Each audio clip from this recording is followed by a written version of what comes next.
कांग्रेस की सरकार ने बड़ा अत्याचार किया। लोग सो रहे थे और सोते हुए लोगों के ऊपर लाठीचार्ज किया और उनको इतनी ज़्यादा चोटें लगी कि वो 4.25 महीने तक दिल्ली जीबी पंत हॉस्पिटल में वेंटिलेटर पर रही। पूरे पार्टी की सरकार है, उसी पार्टी की सरकार जब प्रदेश में होती है तो विकास कार्यों को गति मिलती है, क्योंकि लोगों को पता है कि भारतीय जनता पार्टी जो ऐसी पार्टी है वो भाई भतीजावाद के साथ काम नहीं करती। तो हमें विश्वास है कि पार्टी अब की बार महिलाओं को जरूर और ज़्यादा महिलाओं को मौका देगी। प्रदेश में विधानसभा चुनाव की सरगर्मियां अपने चरम पर पहुंच चुकी हैं। ऐसे में भारतीय जनता पार्टी प्रदेश में अपने चुनाव अभियान की शुरुआत 4 अगस्त से कुरुक्षेत्र की धरती से करने वाली है। तो प्रत्येक हलके में दावेदारों ने भी चुनाव मैदान में उतरने के लिए कमर कस ली है। इस चुनावी माहौल में एक तरफ जहां नेता पोस्टरबाजी में लगे हैं, तो जगत महान न्यूज उनके जीवन के अहम पहलुओं को इंटरव्यू के माध्यम से आमजन के सामने रखने का काम कर रहा है, ताकि वोटर को अपने भावी नेता के बारे में पूरी जानकारी प्राप्त हो सके और वे सही नेता चुनकर विधानसभा में भेज सकें, ताकि वह विधानसभा में उनकी आवाज बनने का काम करे। इसी कड़ी में आज जगत महान न्यूज आपको रूबरू करवा रहा है गोहाना हलका के बटाना जाफराबाद गांव की डॉक्टर राकेश मलिक से। डॉक्टर राकेश मलिक की बात करें तो ये बोहर गांव की बेटी और इनके दादा बलदेवा सर छोटू राम के मित्र रहे हैं। छात्र राजनीति से ही एक लीडर के रूप में सक्रिय है। डॉक्टर राकेश रोहतक यूनिवर्सिटी के लॉ फैकल्टी में उप प्रधान का चुनाव भारी बहुमत से जीतकर छात्रों की लड़ाई लड़ चुकी हैं।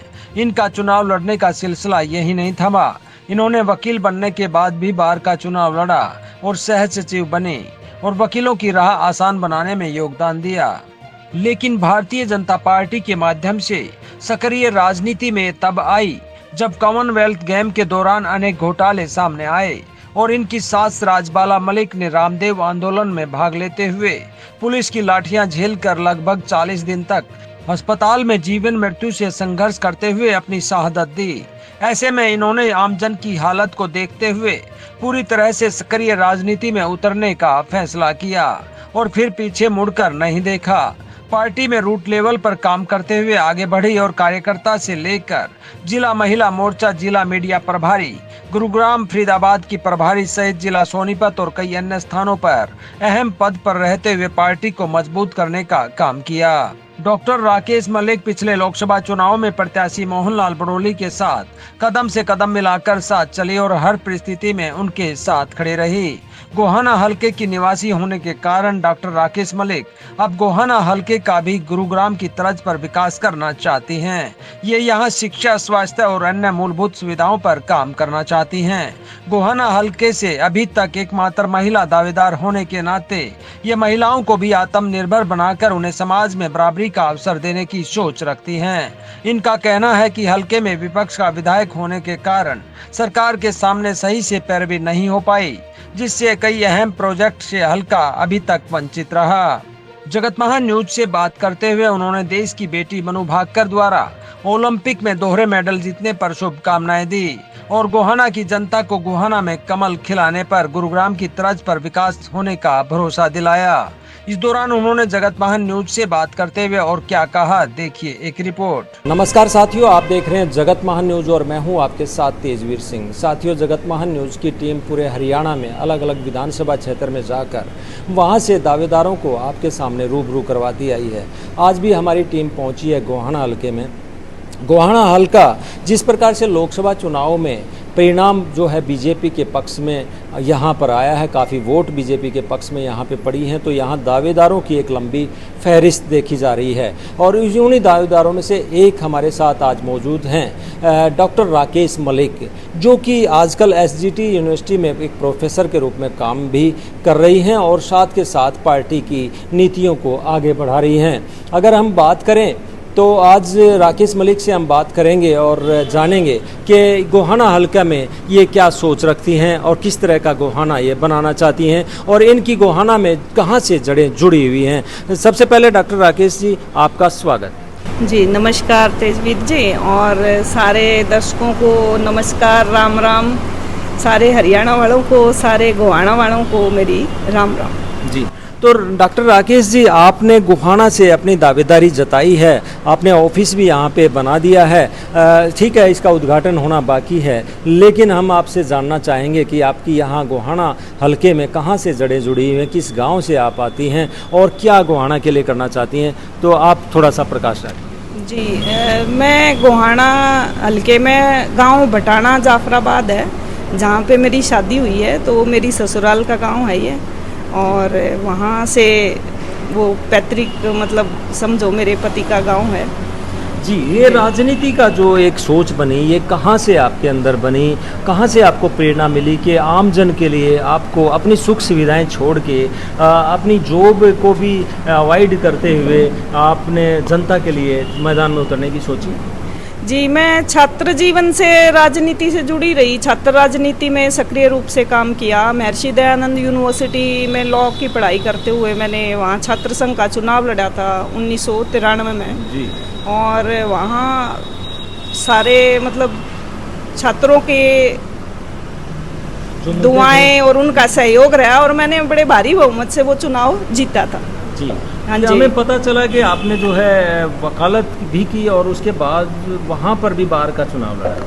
जी बिल्कुल, 96 में मेरी BA LLB कंप्लीट हो गई थी और फिर मैं रोहतक बार में एनरोल हुई 97 में। 1 साल का हमारा अप्रेंटिस रहा, उस टाइम लागू कर दिया था बार काउंसिल ने, जो बाद में हमें एक्सपीरियंस के रूप में दिया। और वहाँ 97 में फिर मैंने रोहतक बार एसोसिएशन का जॉइंट सेक्रेटरी का चुनाव लड़ा और अच्छे बहुमत से जीता। तो वहाँ सबका आशीर्वाद मिला अपने वकील साथियों का। जी, आपको जो प्रेरणा मिली है, जिस तरह से हमें पता चला आपकी सास जो थी वो काफ़ी क्रांतिकारी थी और भ्रष्टाचार के विरुद्ध उन्होंने काफ़ी आंदोलन में भाग लिया, रामदेव आंदोलन में भी वो शरीक रही, उनके बारे में क्या कहना चाहेंगे? देखो 2009-10 में ना, जब घोटालों की चरम सीमा पे पहुंच गए थे घोटाले, तो सब ने सोचा भाई ये गलत हो रहा है, सरकार जो कर रही है कांग्रेस की ये गलत कर रही है और इसको ऊपर लगाम लगनी चाहिए और सामाजिक संगठन का दायित्व बनता है, जो भी सामाजिक संगठन होते हैं वो आगे आते हैं। और उस टाइम में रामलीला मैदान में आंदोलन हुआ था, पहले CWG के बाद एक आंदोलन हुआ, फिर उसके बाद फिर 2011 में काला धन का आंदोलन हुआ और उसमें मेरी सासू माँ भी गई थी और दिल्ली पुलिस ने लाठीचार्ज किया। उस टाइम ये चिदम्बरम जी गृह मंत्री होते थे और मनमोहन सिंह प्रधानमंत्री थे जब, तो कांग्रेस की सरकार ने बड़ा अत्याचार किया। लोग सो रहे थे और सोते हुए लोगों के ऊपर लाठीचार्ज किया और उनको इतनी ज़्यादा चोटें लगी कि वो 4.25 महीने तक दिल्ली GB पंत हॉस्पिटल में वेंटिलेटर पर रही, पूरे होश में रही। जो आदमी पूरे होश में रहे और वो अपने बिस्तर से उठ ना पाए तो मतलब समझ सकते हैं कैसी स्थिति में वो रही। तो उनको उस स्थिति में लड़ते हुए देख के हर रोज़ मतलब हमें प्रेरणा मिलती थी कि मतलब हमें भी जीवन में कुछ ना कुछ करना चाहिए। और पहले तो हमें उम्मीद थी कि वो ठीक हो जाएंगी, लेकिन वो ठीक नहीं हो पाई क्योंकि सरकार का दबाव था और जो ट्रीटमेंट उनको मिलना चाहिए था वो उस लेवल का ट्रीटमेंट वहाँ नहीं दिया गया। पॉलिटिकल प्रेशर था, बाकायदा वहाँ IB के लोग 24 घंटे के लिए शिफ्टों में अपॉइंट रहते थे, तो हर 12 घंटे में रिपोर्ट जाती थी वहाँ पे डायरेक्ट सोनिया गांधी को। तो मतलब आपको उनसे प्रेरणा मिली कि मुझे कुछ करना चाहिए लोगों के लिए, तो कहाँ से आपने शुरुआत की थी, गोहाना हल्के से या फिर अन्य? बिल्कुल, मैं तो शुरू से गोहाना हल्के में काम कर रही हूँ। उनके संस्कार पे मतलब पूरे सब लोगों ने साथ दिया, समाज के भी बड़े बड़े संगठनों से लोग आए और भारतीय जनता पार्टी ने भी मतलब उस टाइम पे बहुत मोरल सपोर्ट दिया, सब लोग साथ खड़े रहे। ट्रीटमेंट के लिए भी प्रयास किए गए। माननीय सुषमा स्वराज जी उस टाइम लोकसभा में विपक्ष की नेता होती थी, तो वो जब आई हॉस्पिटल में तो उसके बाद तो उनका ट्रीटमेंट शुरू हुआ। 3:45 बजे उनको हॉस्पिटल में लाए थे और सुबह 3:45 बजे, और 3:45 बजे से 1 बज गया था। 1 बजे तक वो ऐसे लिटा रखा था, कुछ नहीं किया था। यानी कि आखिरकार उनकी शहादत हो गई आंदोलन के दौरान? बिल्कुल, उनकी शहादत हुई और उसके बाद भी सबका मतलब मोरल सपोर्ट रहा, सब ने हमें हिम्मत दी और इसलिए हम कहीं ना कहीं ये कर पाए। उनके संस्कार पे भी मतलब आप ये समझो कि हमारे यहाँ से सांसद थे बाबूजी किशन सिंह सांगवान जी, हमारे प्रदेश अध्यक्ष थे कृष्णपाल गुर्जर जी, और हमारे सुषमा जी तो आए थे, और भी बहुत सारे बड़े बड़े नेता सब आए, और सबका वो रहा। माननीय राष्ट्रीय अध्यक्ष जी होते थे उस टाइम नितिन गडकरी जी, तो उनका भी शोक संदेश आया, माननीय जेटली जी का भी संदेश आया, तो सब ने बहुत मतलब संभाला हमें। उनसे प्रेरणा पाकर आपने राजनीति में कदम रखा और कई पदों पे आप रहे भी होंगे, लेकिन अगर गोहाना हल्के की बात करें तो यहाँ से आपकी जड़ें तो जुड़ी हुई हैं, लेकिन यहाँ पर सरकार बीजेपी की होने के बावजूद जो है कांग्रेस का विधायक है, लेकिन उतना विकास नहीं हो पाया जितना होना चाहिए। क्या सोचते हैं? जी बिल्कुल, ये तो देखो प्रतिनिधि, अगर जैसे हम कहते हैं ना डबल इंजन की सरकार बनेगी, भाई केंद्र में एक पार्टी की सरकार है, उसी पार्टी की सरकार जब प्रदेश में होती है तो विकास कार्यों को गति मिलती है जी। और प्रदेश में सरकार बन गई तो अपना जो जनप्रतिनिधि, अपना विधायक, अपना सांसद है, वो भी अपनी उसी पार्टी से होता है, तो कहीं ना कहीं वो कम्युनिकेट अच्छे से होती हैं चीज़ें। कई बार तो आदमी सिर्फ विरोध दिखाने के लिए कुछ लोगों की जो ज़रूरतें होती हैं, जो लोगों के मुद्दे होते हैं, उनको सरकार के सामने नहीं रखते।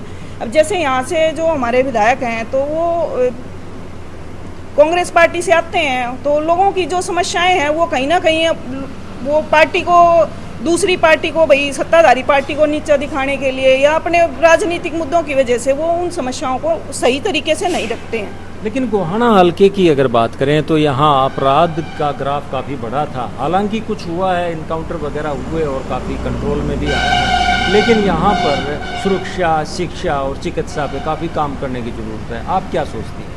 जी बिल्कुल, देखो अपराधी तो कोशिश करते हैं अपराध करने की, लेकिन हमारी सरकार में आपने देखा होगा कि जैसे ही कुछ भी कहीं भी कमी लगती है तो तुरंत एक्शन लिया जाता है।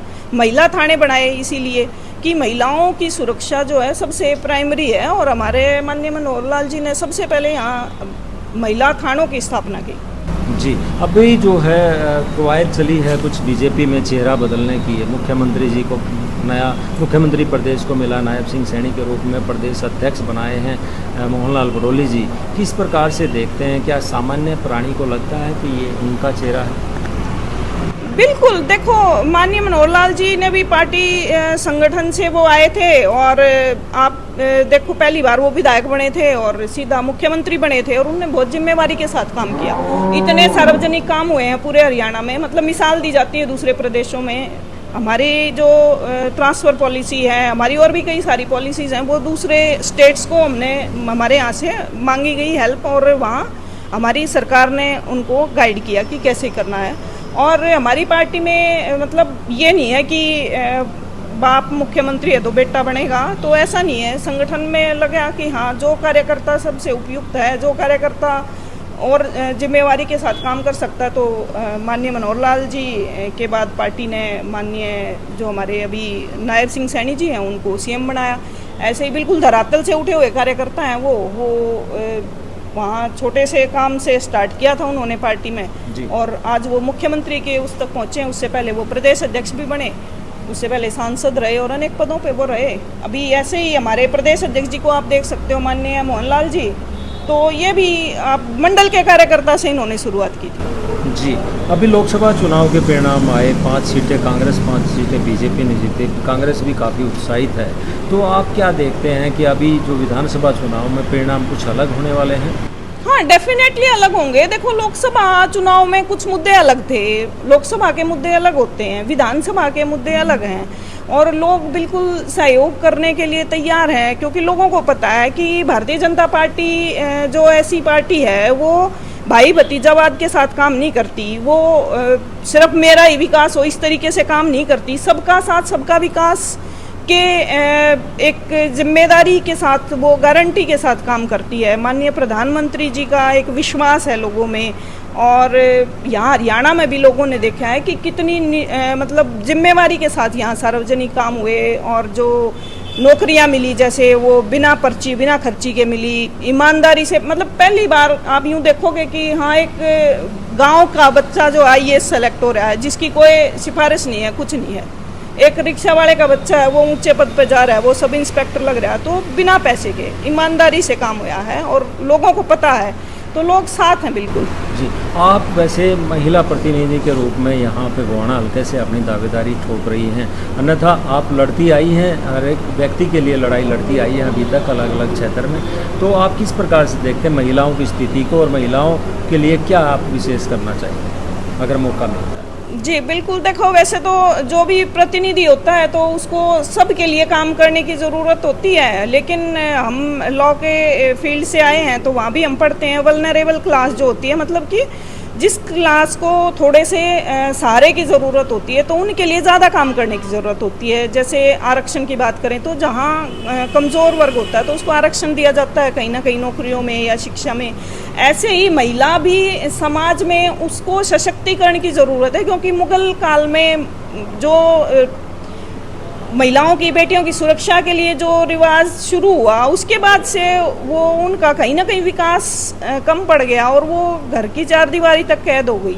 उसके बाद धीरे धीरे अब उनको आगे मतलब लाया जा रहा है और अब माननीय प्रधानमंत्री जी ने महिला सशक्तिकरण के लिए पुरजोर उनके प्रयास रहे। बेटी बचाओ बेटी पढ़ाओ की जो शुरुआत हुई तो वो यहाँ से पानीपत से ही हुई, माननीय प्रधानमंत्री जी ने जब की थी, और सुकन्या समृद्धि योजना की यहाँ से शुरुआत हुई। और उसके बाद से आप देख रहे होगे आज हमारी बेटियों के कुआं पूजन होते हैं, हमारी बेटियाँ इतने मेडल लेके आ रही हैं। अब मेडल की मतलब जो तालिका है सबसे पहले हमारी बेटी मनु भाकर ने शुरुआत की उसकी। क्या रोहतक की इस बेटी और अपना गोहाना की इस बहू को क्या आपकी बार जो है भाजपा मौका देगी, लगता है?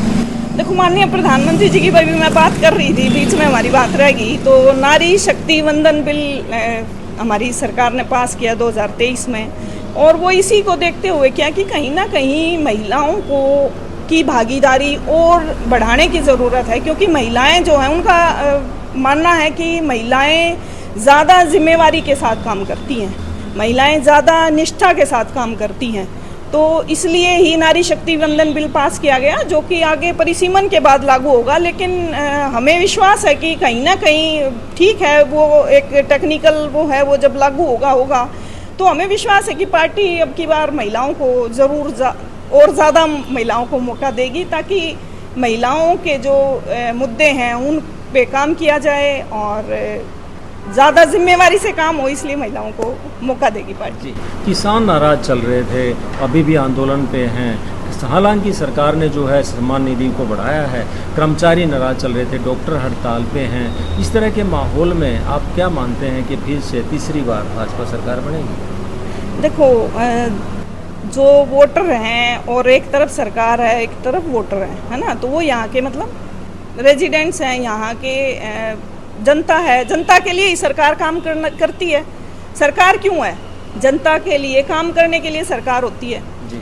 और जब काम करते हैं तो कहीं ना कहीं कुछ काम छूट जाते हैं, कुछ काम से सेटिस्फेक्शन मिलता है कि ये काम सही हो गया, कुछ काम से नहीं मिलता है, कुछ काम की स्पीड से कहीं ना कहीं वो मतलब यानी कि मतभेद हो सकता है। तो लगातार जो बिल्कुल है संतुष्ट करने की कवायद चला रहे हैं, तो क्या चुनाव से पहले सबको शांत कर लिया जाएगा? सबके उम्मीदों पर सरकार खरा उतर पाएगी? नहीं, सिर्फ चुनाव के उससे नहीं कर रही। भारतीय जनता पार्टी जो है वो जन सेवा के लिए राजनीति में है, जन सेवा के लिए काम करने के लिए हैं।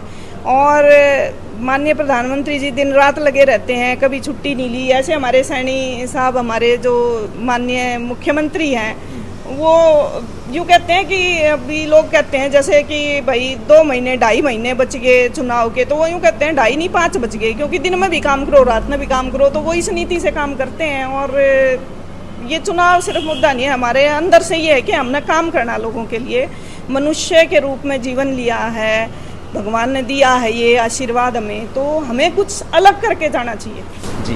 प्रदेश की बेटी मनु भाकर ने ओलंपिक में पदक जीता है, और भी कई पदक आ रहे हैं, आप क्या कहना चाहेंगे उन पदकधारी को? बिल्कुल, हमारी बेटियां बहुत अच्छा कर रही हैं। मनु ने 2 पदक जीते लगातार, और ये मतलब ओलंपिक में कोई खिलाड़ी 2 पदक एक ही ओलंपिक में जीते, ये बहुत बड़ी उपलब्धि है। किसी बेटी ने पहली बार ये करके दिखाया है। उनको मेरी तरफ से बहुत बहुत शुभकामनाएं, और वो आगे भी और भी अच्छा करें और वो गोल्ड लेके आए अगली बार। तो मेरी शुभकामनाएं उनके साथ हैं, और मैं यही कहना चाहूँगी हमारी और भी बेटियाँ पदक जीत के आए हैं। अभी शायद आज एक और मेडल आया है। जी, हाँ गोहाना की जनता को आप क्या संदेश देना चाहेंगी? आप मैदान में तो उतर चुकी हैं, क्या भरोसा दिलाना चाहेंगी कि राकेश मलिक उनकी उम्मीदों पर खरा उतरेंगी अगर पार्टी ने मौका दिया? देखो, मैं सभी क्षेत्रवासियों से यही कहना चाहूँगी, पार्टी में तो जितने मेरे साथ हमारे कार्यकर्ता काम करते हैं, हम सब वो मेरे को जानते हैं, मतलब शुरू से जानते हैं। तो कई मतलब इतने साल हो गए यहाँ काम करते करते, आप सब भी जानते हो। मेरे ख्याल सारा सोनीपत गोहाना का मीडिया भी जानता है। अभी लोकसभा चुनाव में भी आप सबसे निरंतर मिलना होया। तो मैं सबसे यही कहना चाहूँगी कि मैं उनके जो भी मुद्दे हैं उनको जिम्मेवारी के साथ आगे ले जाऊँगी और उन पर काम किया जाएगा। और मेरा व्यक्तित्व है, जो मेरा पीछे से वो रहा है संबंध, मेरे पारिवारिक जो वो है, तो उनको ज़्यादा जिम्मेवारी से काम करूँगी मैं। हाँ जी। तो दर्शकों, ये थी डॉक्टर राकेश मलिक, जो कि लगातार जो है बार एसोसिएशन में, छात्र राजनीति में और फिर पार्टी में रहकर अलग अलग सतर पे जो है आम जन के लिए काम करती आई हैं, मुद्दे उठाती रही हैं। और ये जो इनके अंदर जो ये शक्ति आई है, ये इनकी सास के कारण आई है, क्योंकि वो भी एक क्रांतिकारी थी और उन्होंने जनता के हितों के लिए ही आवाज़ उठाते हुए अपनी शहादत दी थी। तो ये जिस प्रकार के दावे कर रही हैं, और अगर पार्टी इन पर भरोसा जताती है और इन्हें टिकट देती है, तो ये महिलाओं का प्रतिनिधित्व भी यहाँ से कर सकती हैं। देखते हैं आने वाले समय में किस तरह का माहौल रहता है और किसे टिकट मिलता है। जगत महान न्यूज़ के लिए गोहाना से तेजवीर सिंह, नमस्कार।